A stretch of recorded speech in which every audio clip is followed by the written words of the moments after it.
Greetings, this is Mr. Solomon with another edition of Game-Based Learning here at Village East Elementary.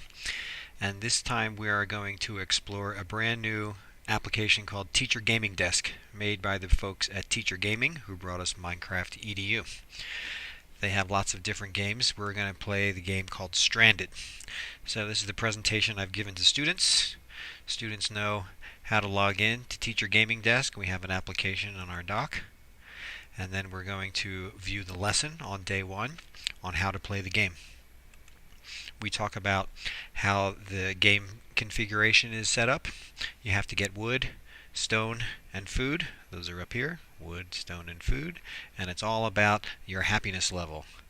So the more wood, the more shelter, the more quarries you have, the more tools you have, the higher your island's happiness is. So we talk about how to get into the game, and now I'm going to show you how to do it. First, I'll go to Teacher Gaming Desk. It's called desk.teachergaming.com. I have an account, so I'm going to sign in as a teacher. This is the main page. You can see we have lessons over here. Here are my different classes that I've set up. I can see a summary of what students have been doing. Really helpful, so you can see how much time and how many games students are playing. I can see all lessons, or I can see specific lessons of ones that I've done. I can view as a whole class or as an individual user. So you have all these different analytics that gives you great data about what kids are doing while they're playing. So this is our class right now. I'm going to go to lessons, and so what I did on the first day was save some of my favorite lessons on Teacher Gaming Desk. And if I scroll down to Stranded, you can see that I've already run that tutorial, but I'll show it to you real quick. Starting the lesson. And then this gives students an introduction. So if you've ever played any of the Civilization games, you'll have a good idea of how this is played. There's basically two things that happen during the game. First, you have actions, where every student in the class has 3 options to explore the land. And then once the action phase times out, it's about 30 seconds, the class then votes for what to do next and what to build. If they have enough resources, they can build certain structures. If they don't have enough resources, they won't be able to yet. So it requires students to have a communication with each other and to collaborate, which are 21st century skills. And so they're learning how to cooperate in order to increase the happiness on their desert island. In the action phase, you can select squares and uncover hidden tiles. You can go fishing and gather food. You can clear land that's already there, or you can make farms. You have lots of options in the action phase. If you decide to go to school and build a school, you can have more than 3 actions on your turn, up to 5. And then during the voting phase, the class decides what to build next. So if they see that students, some people are not have enough shelter to live in, that there's 10 players and there's only enough for 6 people to live, then they have a -4 score in shelter, and that would then make them decide to build the shelter next. So now we're going to play the game. So I'll go to Teacher Gaming, open it up. I'll give you a quick overview of how this game looks. Students have a class ID. So then if I click Stranded, you can see a lessons in progress. So I'd have to go back to the online version, complete the lesson, and then students will be able to play the game. So if I click on Stranded, we've played 3 different days. So we started playing as a whole class. We have about 30 students in the class. So we all played together. I created the first game. Students then joined it. And then the next day we played in large groups of 10, between 6 and 10 students per group. And then the final day, today, we played in groups of 4. So we wanted to compare to see how students do in the game. Do you work better as a large group, or you have higher happiness when you're playing in a small group?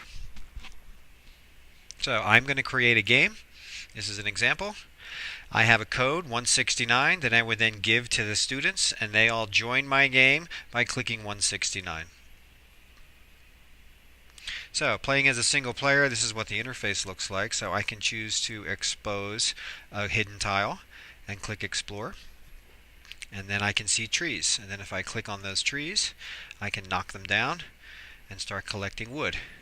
So you'll notice up here that my wood score went from 300 to 435. I can take my last turn, which is down here, to see what to do. If I want to keep exploring, I see I have 200 food, so I'm going to try to clear the trees a second time and collect more wood.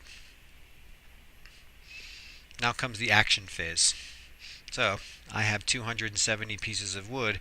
I don't have enough to build anything just right yet. So basically you have 13 turns throughout. Oh, I do have enough. I can build a school. So if I choose school and then the whole class votes, the game works much better with larger groups of students, because then they have to decide what's more important, shelter or school.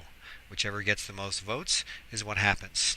You have a timer at the top that counts down. So you can see, if we study this, there are 10 people that aren't in shelters. We do have enough food. And so you keep monitoring your food intake and your shelters. And so now I know I need to start building some shelter. So I should start clearing some land. What I've noticed also in the game, which is a really great feature, is the more students that are playing at once, the more times they have to click on the same tile to expose it. So one student can't do all of this clearing of the land. You have to have 2, 3, sometimes 4 students all choosing the same tile to explore, which will then show you what's underneath. If I wanted to go fishing, I can click on the water, and then I can increase my food intake. So you can see my food went from 100 to 235. So that's basically how the game goes. Each time you go, your happiness score changes. Right now I have a happiness score of 93. Anything over 100 is what your goal is. So that's pretty much how the game is played. And then at the end we can quit. And then what I have students do is, when they're finished, we do a reflective summary. So I have a survey that I created in Google Forms, which is a stranded survey. This gives me valuable feedback. What was the most fun about the game? What kind of gameplay did you like the most? How did your group decide what to build during voting phase? What was your favorite kind of building? And was there something you didn't understand? So we talk about strategies and how students with higher happiness scores got that. And students can then start learning from each other of what are some of the best strategies to be successful in this game. So now you're going to see some video of students playing and doing a little bit of verbal reflection when we're finished.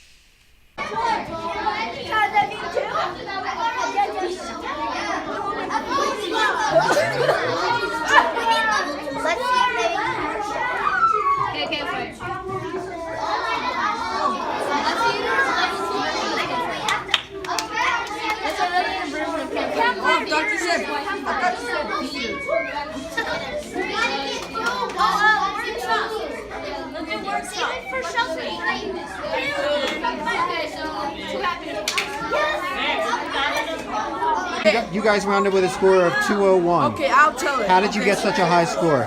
He went wood, and then I went campfire, then he went theater, and he went swimming, and all of us went wood. So you guys all chose a different activity to increase your happiness. Yeah. What other strategies did you use? We got wood, and we got so much wood, we got happiness, huh? Yeah. Wood? Lots of wood? And we built shelters so it would get less minus happiness So what points. advice would you give other players to get a high score?